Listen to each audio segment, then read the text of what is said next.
Imagine a great mountain, and at the top of the mountain is the very dwelling place of God. And God invites everyone who can make the climb to join him to this beautiful paradise in the heavens. But the base of the mountain is very broad, and it covers many different climates. Here in New England, we're used to the change of the seasons, so we have a little more sense of that. Today in this cathedral, we notice the temperature is a little warmer than usual. So we'll say we lived in the tropics. People of that tradition would make the climb wearing shorts and mosquito netting, while people in an Arctic climate would wear a snow parka and goggles. But then there are problems that arise as people start to climb the mountain. For as they start to climb, the people in the tropics get halfway up and get a little chilly, so they have to go back down and get a sweater. But when people in the colder climate get halfway, they have to take off layers of clothing.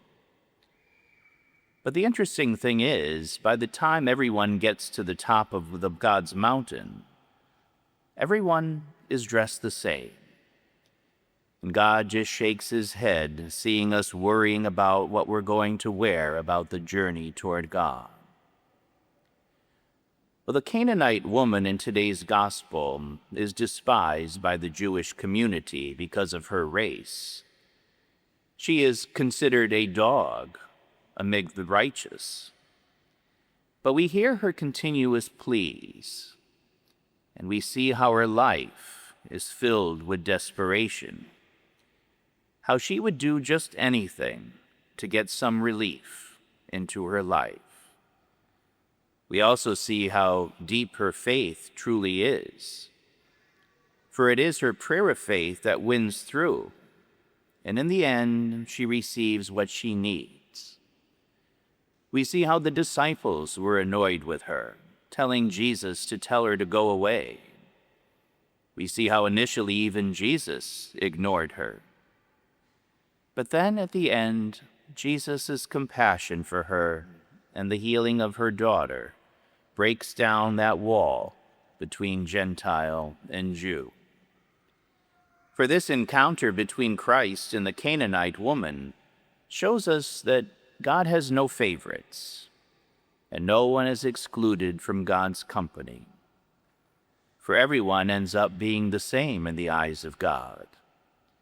Even though they come from different regions and have different ways of doing things, after that mountain climb, we are all the same.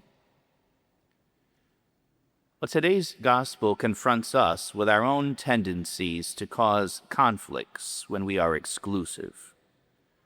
Sometimes we judge people because of their outward appearance or actions. Other times we judge because of their political outlooks. And other times we judge for religious views, or those who have addictions or mental illness. But in the end, we all have our struggles, and we are all the same in the eyes of God. And so the next time we become focused or distrustful of the minor differences that separate us from one another, let us remember that most important fact, that we are all climbing that mountain of God together with sincere hearts. And how we get there may be different, but once we do, God looks at us as all of his sons and daughters.